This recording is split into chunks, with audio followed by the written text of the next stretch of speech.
The ceremonial courtroom of the Court of Appeal is filled to capacity for the annual conference for justices of the Court of Appeal.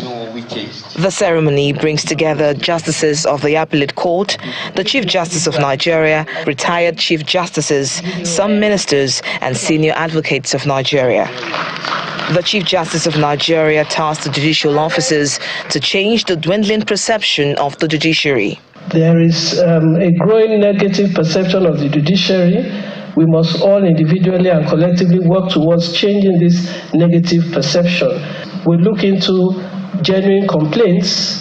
We will also stand to support our judges and justices to make sure that where frivolous allegations are made, that there are consequences. The conference provides a platform for introspection, knowledge sharing, and strategic planning amongst judges, especially amidst allegation of corruption within the justice system.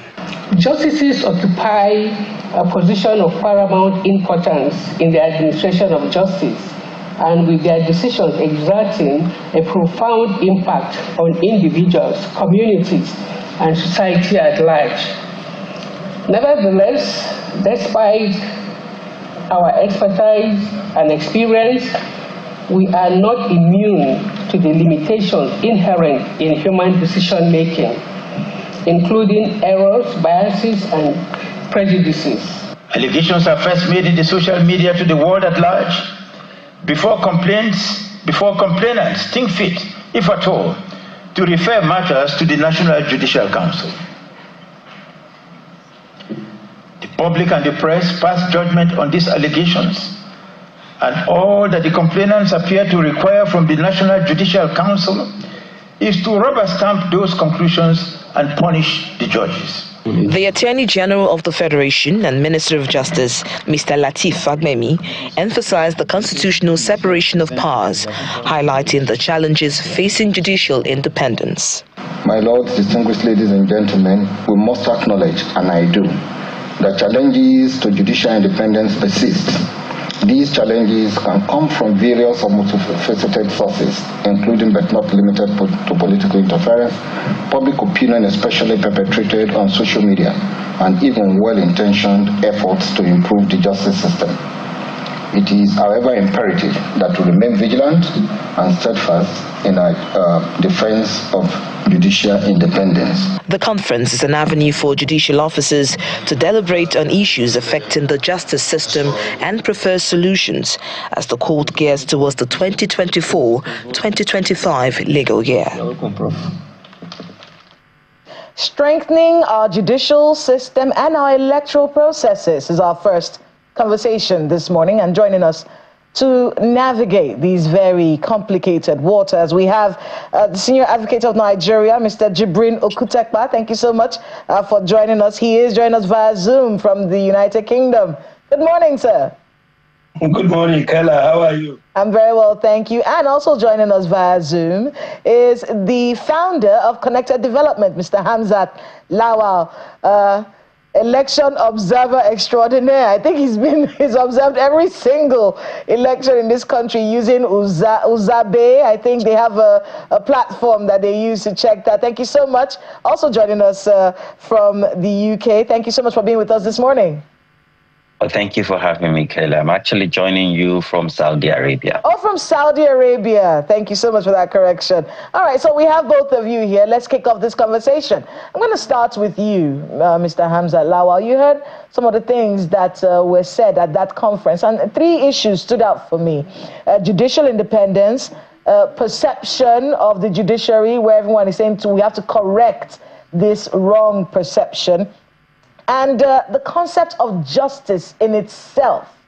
So talk to us a little bit about where your thoughts are on the issue of Nigeria's justice system being perceived as corrupt.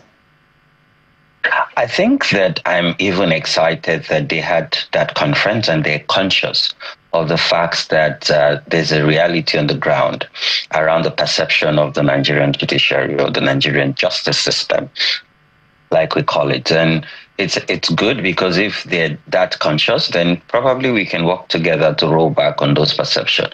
And I think it's all spun out of our elections.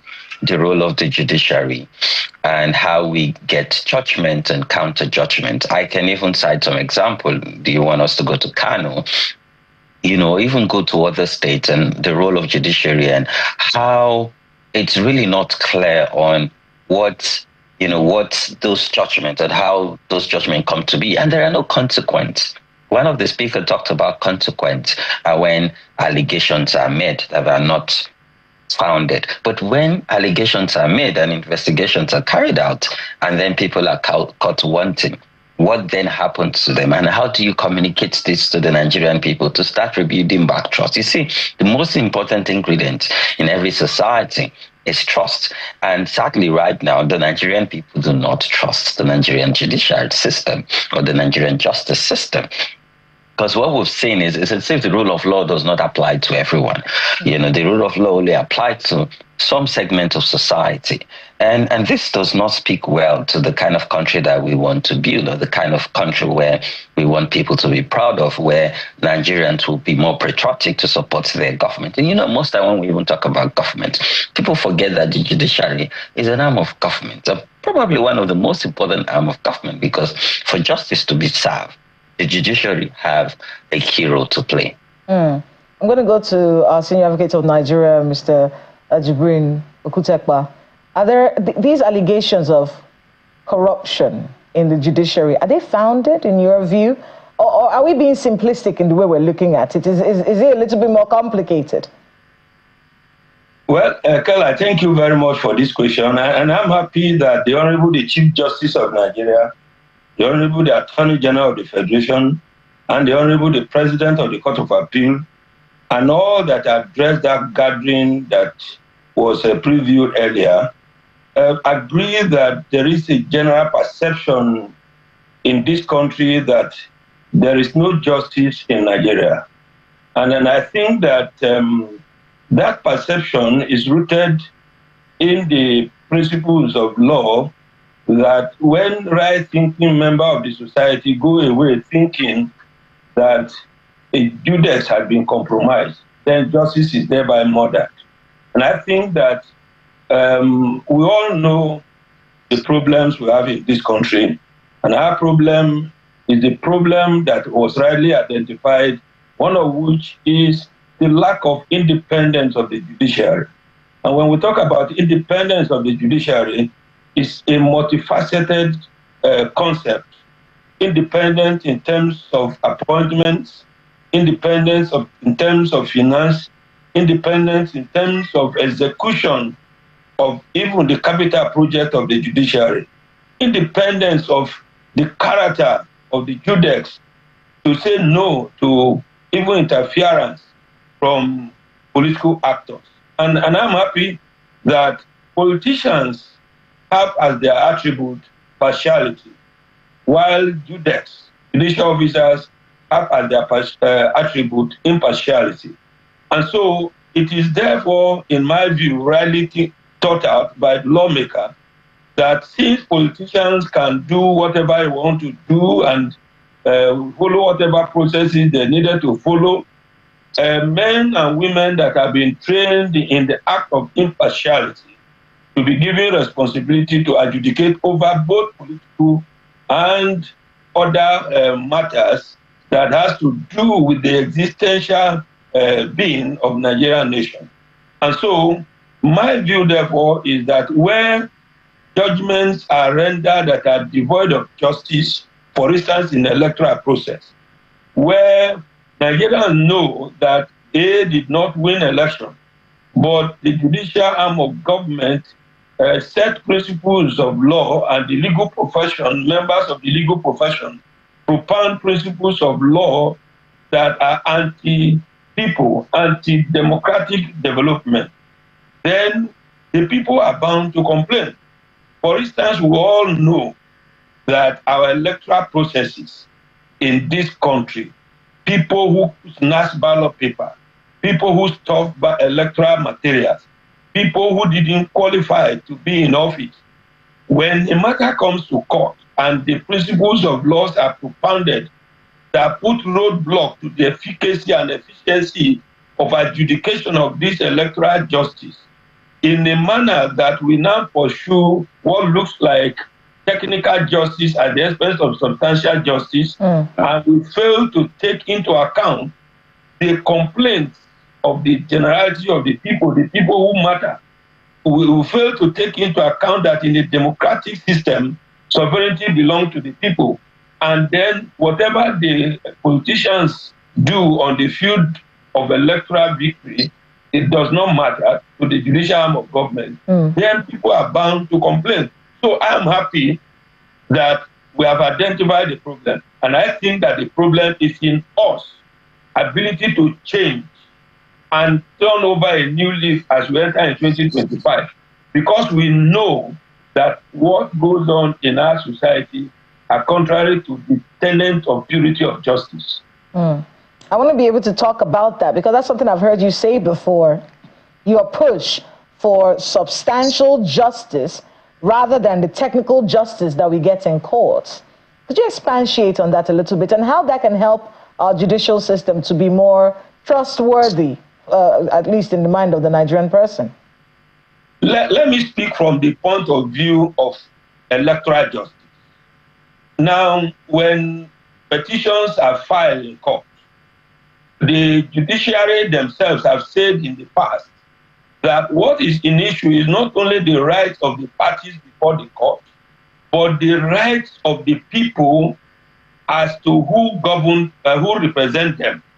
And you know that in democracy, sovereignty belongs to the people. In other words, the peoples are the ones that employed the political leaders to represent them. Where therefore a political leader forces himself on the people, and the judiciary that has been given the responsibility to determine electoral disputes, not only in favor of the parties before it, but in favor of the constituency that political leaders represent, must be alive to its responsibility and give justice in the case that meets the justice of the matter. When judgment is rendered, for instance, there's this principle of law now that says that if you are filing an election petition, you must front-load the witness statement of a supreme witness. Subpoena is an order of court. And you issue a subpoena on an unwilling person to appear to give vital evidence before the court. And so, if we now begin to insist that you are filing petition, and the petition must be accompanied by written statement of a witness you have no control over, then we have unwittingly put a roadblock to justice. Secondly, it is the principle of law that no matter how evidence comes before the court, once it is relevant, it supports fact pleaded, it's to be used. But today, we have also now put a roadblock to attainment of justice by saying that if evidence which is material and vital is not accompanied with the petition and file, even if it is clear for the blind to see and the deaf to hear, the court will close its eye to it. So there are many principles of law that the judges have propounded that have put roadblocks on the way of justice in electoral jurisprudence. And until we tinker with these principles of law, we are likely to witness more electoral rascality, imposition of candidates, and so on and so forth. So why should we allow somebody who was not elected by the people to be the governor, the councillor, the chief executive of any state? So we need to begin to think about Nigeria. And I said before that the survival of democracy in Nigeria is in the hands of the legal profession. And when I talk about the legal profession, I mean the bar and the bench. We must search our soul, must search our conscience, and give justice that will enhance democratic development, not the one that's notified it in the manner that we're currently doing. I'm going to get to Hamza in a bit, but before I move to Hamza, I want to get your thoughts on a few of the things that we've noted today. One of them is that the perception of the judiciary is that it's not there to deliver, can't deliver justice. in this country. Many people don't trust it. Also noted is the fact that there could be corruption going on here. I want to talk about the issue of independence. In your view, as senior advocate of Nigeria, is our judiciary, the bar and the bench, are they independent of influence from the executive maybe? I will not be able to say that we are independent with profound respect. There are so many variables. A lot of variables have contributed to the non-independence of the judiciary and even the legal profession. Because, like my Lord, the Honorable the Chief Justice of Nigeria has said, and like Hamza rightly noted, now, if there is a petition that is merit-based, what are the consequences that are visited on the judges and lawyers that file those processes, that bring the legal profession and the judiciary into total obliquity and total disrepute and ridicule? And so we must first and foremost begin to revisit our punishment system. What's the basis of retiring a judicial officer who is found wanting to have done one thing or the other? Why are lawyers who file down outright frivolous processes not made example of? Why are lawyers? So there are so many variables that when you go into practical reality, that gives anxious moment to the general public. And I'm happy that their lordships are also taking judicial notice of the point that the general public, who are the consumer of justice, are not happy with the way and manner justice is dispensed. Because when the executive is found to engage in what I call executive terrorism on the judicial arm of government, thinking that they are doing them favor, you are buying a car that judges are entitled to, and you are calling press and everyone to advertise and inviting them to come and take these cars.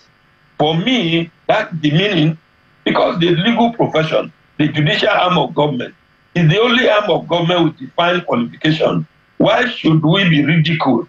And so it is for us now to reject being ridiculed. And I'm happy that the amendment done to the Constitution has given the judiciary their independence. Let the judiciary find a way and means of undertaking both their recurrent and capital projects. Let nobody appear to be more Catholic than the Pope and thinking that they are doing the judiciary favor. So from there, the perception comes. We must tinker with our recruitment process also. Because if a judge who lacks strength of character is put on the bench, possibility is that he dances to the tune of those who aided and abetted his recruitment to the bench. And so we must go back to those good olden days where our recruitment are merit-based. People who are of showing character should even be in the legal profession. Because if a lawyer has the propensity to approach the judex for judicial favor, then if he becomes a judge, he's expected to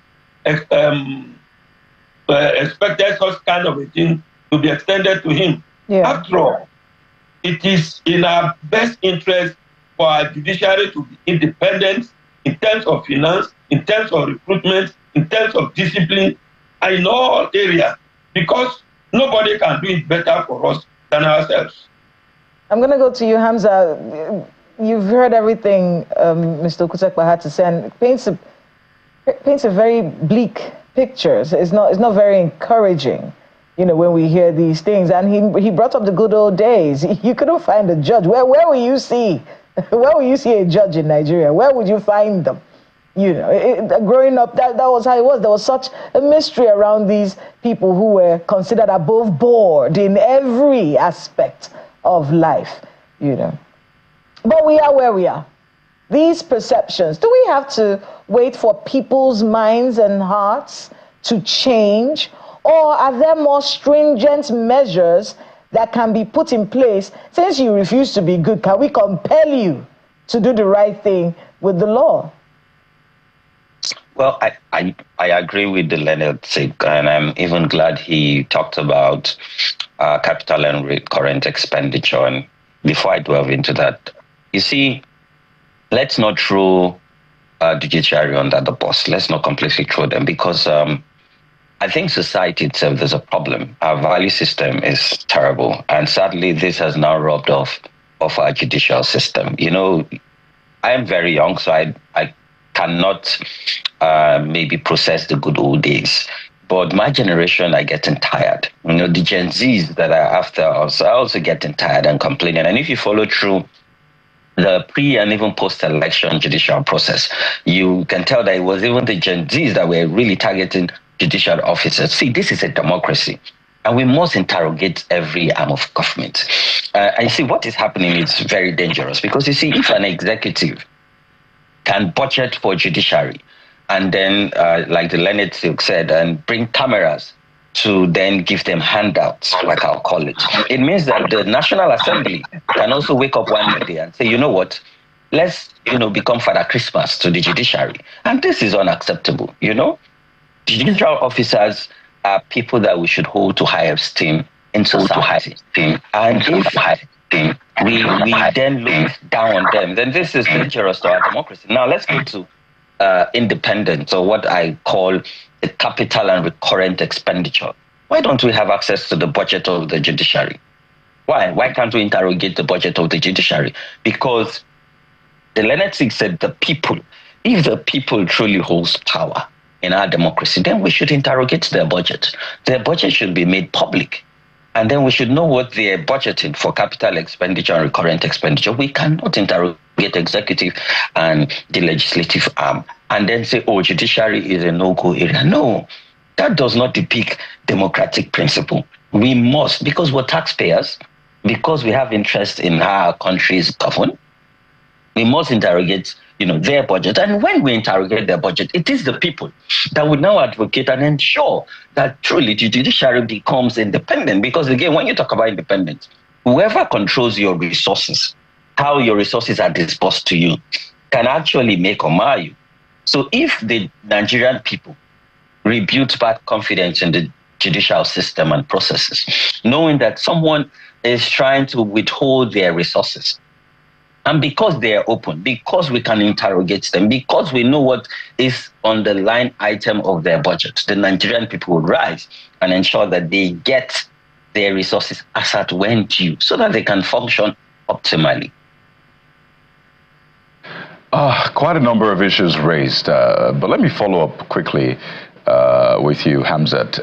I know you've done a lot tracking government spending, done a lot as well with election monitoring. And for the people, when they want to look at the efficacy of the judiciary, they look at how well the judiciary is able to help them seek redress, punish those who have either pilfered the wealth of a country, or those who have by hook or by crook maybe taking power through elections, right? And this is for you, Hamzat. So speak to us.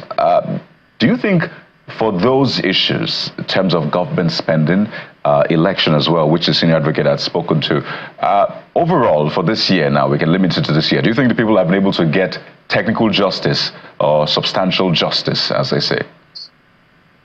Or none of them? No, not at all. Not at all. Because again, when you look at the rule of law in Nigeria, sadly, currently the rule of law do not apply to everyone. When you are actually a member of some segment of society, there are different rules for you.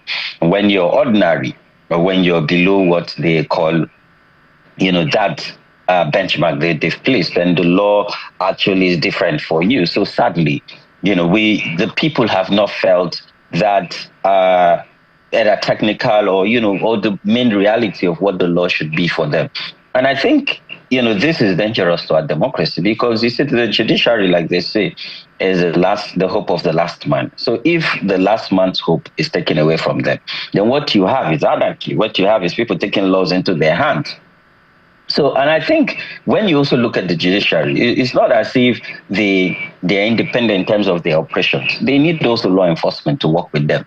And I think that the law enforcement to help them to rebuild back that trust and roll back on this perception so it becomes positive rather than negative is how investigations are carried out, how evidence are put together, and how they are also presented, in court of law so that justice can be served. I also think that our judicial process should become more open. I remember the debate during the presidential ruling, and there was this debate around putting it live on air.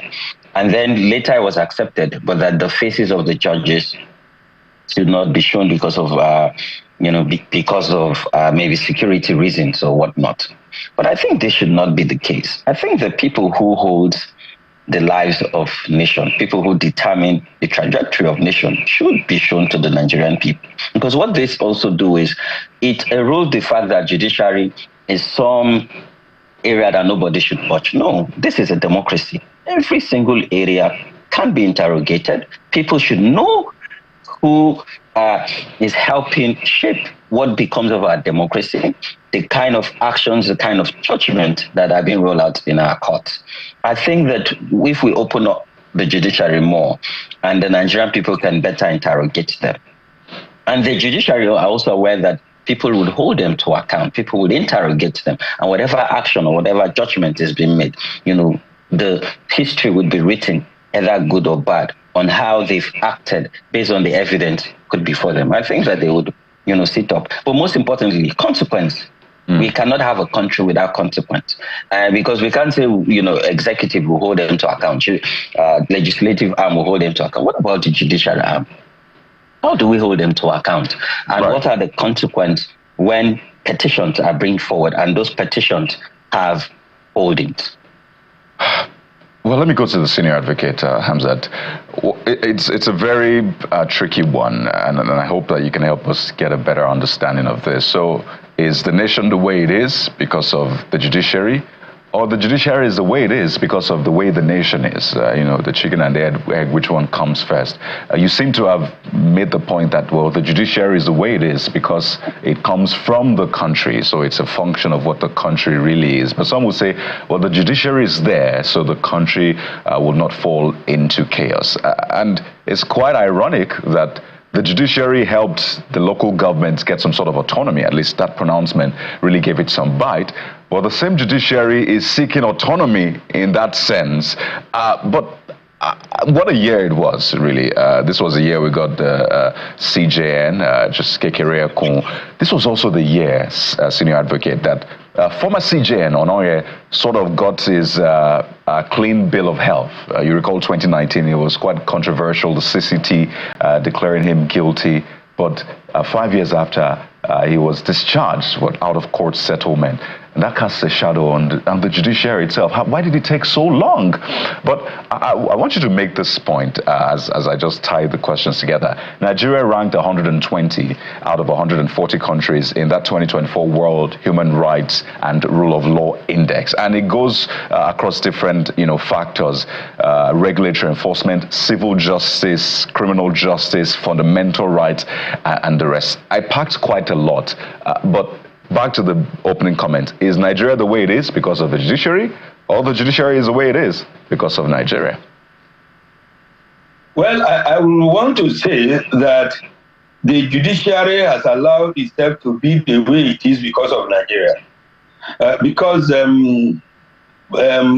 Let me speak to the broad concept of the legal profession.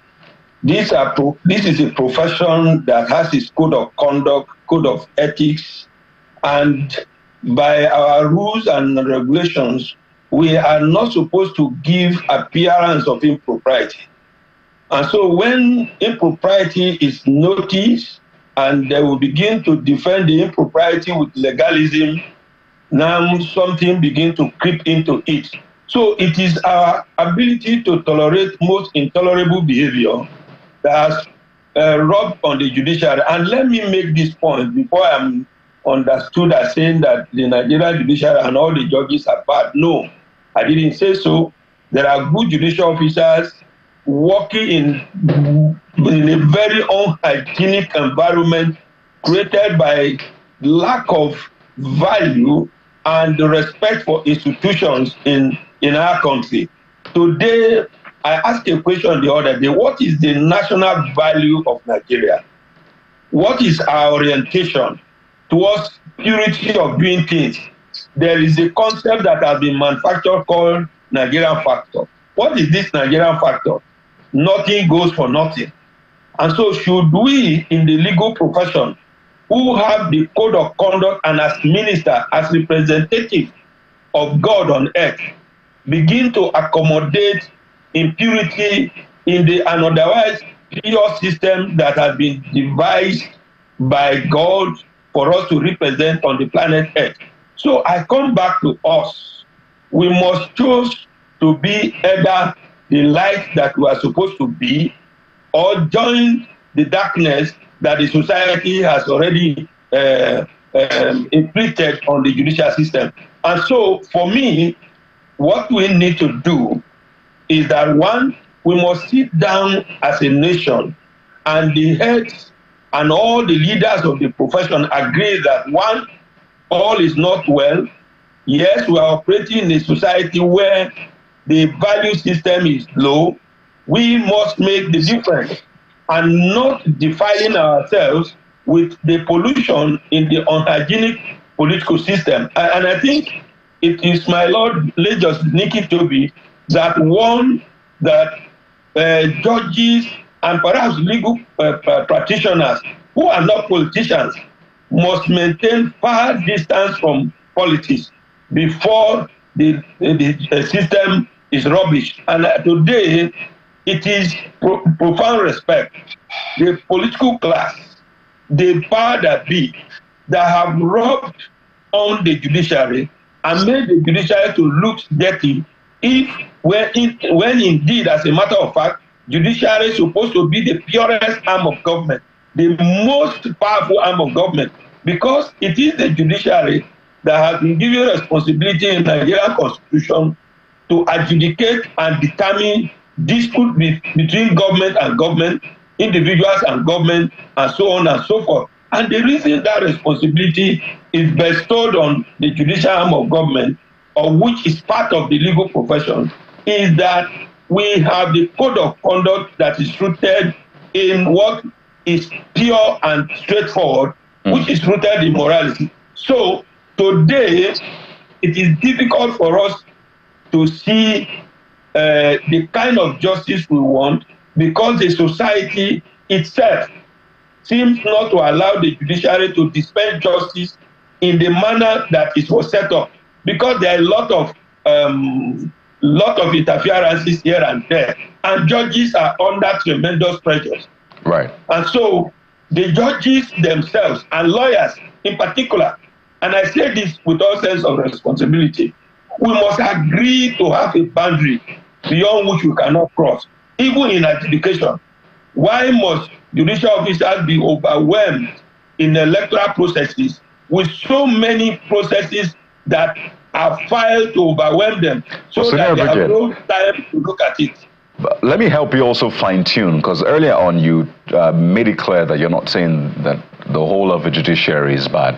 So let me say that it's not the whole of the society also that is infringing on the conduct of the judiciary. It's a select few. So if you mention elections, for example, who are the ones that go to court after elections? Most times the politicians who have the wherewithal, right, who are rich, and of course with the help of legal practitioners as well. So maybe this is the year we begin to diagnose and pinpoint. So rather than say the society, you say these are the people, and it's important to mention them. And that takes me to the point as we begin to wind down. I remember in that package, just before we came to you, I think one of the justices was saying that the judiciary is actually not immune to the frailties of the human nature, frailties such as error, biases, prejudices. But you've said that the judiciary is expected to be above board. In a world of darkness, the judiciary should be the torchbearer, should shine the light. So as it is right now, is our judiciary able to self-correct? Does it have those institutions that can say, well, you are wrong, this judge is wrong, no matter who, or this case should not be entertained? Have we been able to set up that kind of system as we wind down?